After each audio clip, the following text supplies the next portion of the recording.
जय हिंद एवरीवन। सो यार दोस्तों, आज 8वां दिन है इसराइल और हमास में जो चल रहा है, कॉन्फ्लिक्ट चल रहा है। इसराइल ने ऑफिशियली डिक्लेयर कर दिया वी आर एट वॉर, क्योंकि हमास के जो आतंकवादी हैं उन्होंने पहले इसराइल के ऊपर 5,000 मिसाइल दागे हुए थे। तो फिर इसराइल तो बहुत पावरफुल कंट्री है, क्योंकि इसराइल हमेशा से अपने सर्वाइवल की लड़ाई लड़ रहा है। तो जो बंदा जब अपने सर्वाइवल की लड़ाई लड़ता है तो वो अपना बेस्ट देता है, और कहीं ना कहीं जब बात मरने की आती है और जीने की आती है तो बंदा हमेशा लड़ता है। जब हिरण के पीछे शेर भागता है तो हिरण अपना सब कुछ लगा देती है और बच निकलती है।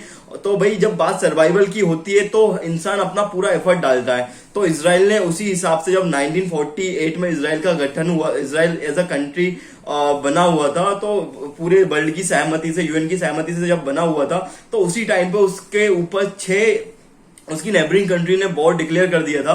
और आप जानकर हैरान होंगे कि उन 6 कंट्रियों को इसराइल ने हराया था उस टाइम पे, क्योंकि बात वहां पे सर्वाइवल की थी।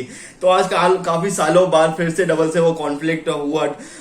हमास के आतंकवादियों ने इसराइल के ऊपर बहुत सारे मिसाइल दाग दिए थे। तो अभी आज 8वां दिन है, काफी लोगों की जान जा चुकी है। गाजा पट्टी के बहुत सारी इमेज आ रही हैं, इसराइल से बहुत सारी इमेज आ रही हैं। तो यार मैंने कहा मैं भी अपना पर्सपेक्टिव रखता हूं, क्योंकि मुझे जियो पॉलिटिक्स में बहुत ज्यादा इंटरेस्ट है। और जैसे कि इंडिया और इंडियन फॉरेन मिनिस्ट्री ने ऑफिशियली ये डिक्लेयर कर दिया we are stand with Israel. So I proudly say that I am stand with Israel.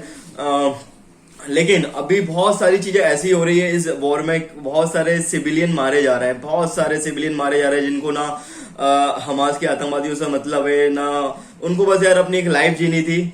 वो बस पीसफुली अपनी लाइफ जीना चाहते थे, बट वो लोग भी मर रहे हैं इसमें। तो उनके लिए मेरे को बहुत संवेदना है, और हम सभी लोगों को लिए होनी चाहिए। और हम कोशिश करते हैं, हम दुआ करते हैं कि जल्द से जल्द ये वॉर खत्म हो, ये कॉन्फ्लिक्ट खत्म हो, क्योंकि इसमें यार निहत्थे लोग बहुत मरते हैं। देखो, वॉर तो दो देशों के बीच में होती है, लेकिन जो सबसे ज्यादा पिसता है ना, वहां का आम नागरिक पिसता, आम नागरिक की लाइफ बहुत इंटरवीन होती है उसकी लाइफ में।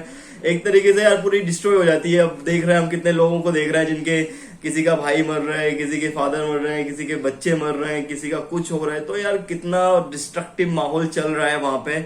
सो देखा जाए, लेकिन अब इंडियन पर्सपेक्टिव से अगर हम बात करें तो हमारे लिए कहीं ना कहीं ये हार्मफुल ही है, क्योंकि G20 में एक India middle east economic corridor का जो एक हमने वो प्रस्ताव जो हमारा बना था, जो हमारा एग्रीमेंट हुआ था, उसके ऊपर काम बहुत तेजी से चल रहा था। लेकिन और पहली बार इसराइल और सऊदी अरेबिया टेबल पे बैठे हुए थे।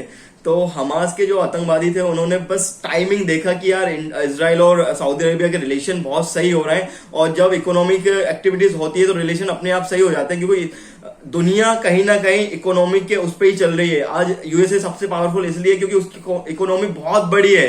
चाइना आज पावरफुल इसलिए कि उसकी इकोनॉमी बहुत बड़ी है।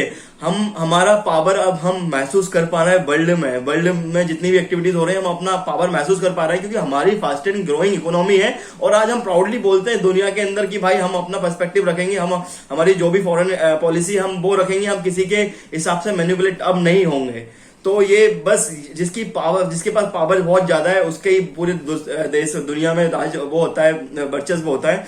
तो हमारा जब ये India east middle economic corridor जो चल रहा था, तो इसको हमास के आतंकवादियों ने कहा कि यार अगर ये सब हो गया तो इनके रिलेशन अच्छे हो जाएंगे, और फिर उनका जो भी नैरेटिव है वो फैला नहीं पाएंगे। तो इसलिए इन्होंने इससे हमारा ये हुआ कि हमारा ये पूरा मिशन कहीं ना कहीं अब डिले हो जाएगा, और कितना टाइम लगता है। तो इससे हमें कहीं ना कहीं नुकसान है, क्योंकि हम डायरेक्टली यूरोपियन से कनेक्ट कर पा रहे थे, इसराइल से कनेक्ट हो रहा था, सऊदी अरेबिया से कनेक्ट हो रहा था, क्योंकि इसमें रूट बनना था समुद्र और जो भी रास्ते इसमें डिसाइड हुए थे उसके हिसाब से।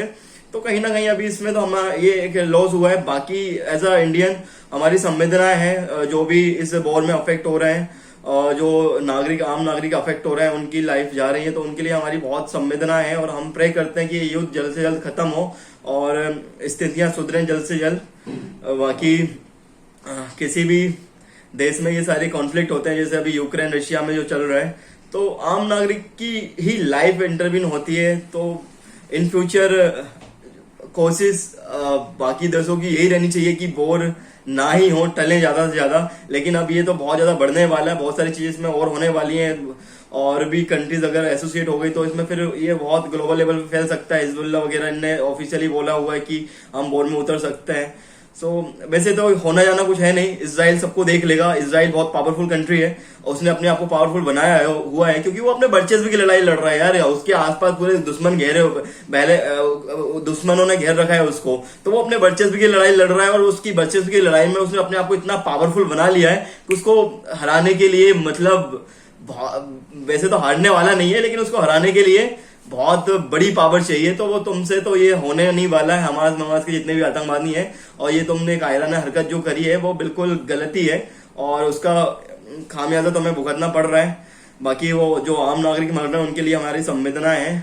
So thank you so much. अगर आप जो सोचते हो आप कमेंट में जरूर बताइए। बाकी मैं कोशिश करूंगा कि अब मैं भी जियो पॉलिटिक्स पे थोड़ा वीडियो बनाना चालू करूं करंट इश्यूज पे। सो ये मेरी पहली वीडियो थी तो इसको थोड़ा सपोर्ट भी करिए। Thank you so much. जय हिंद।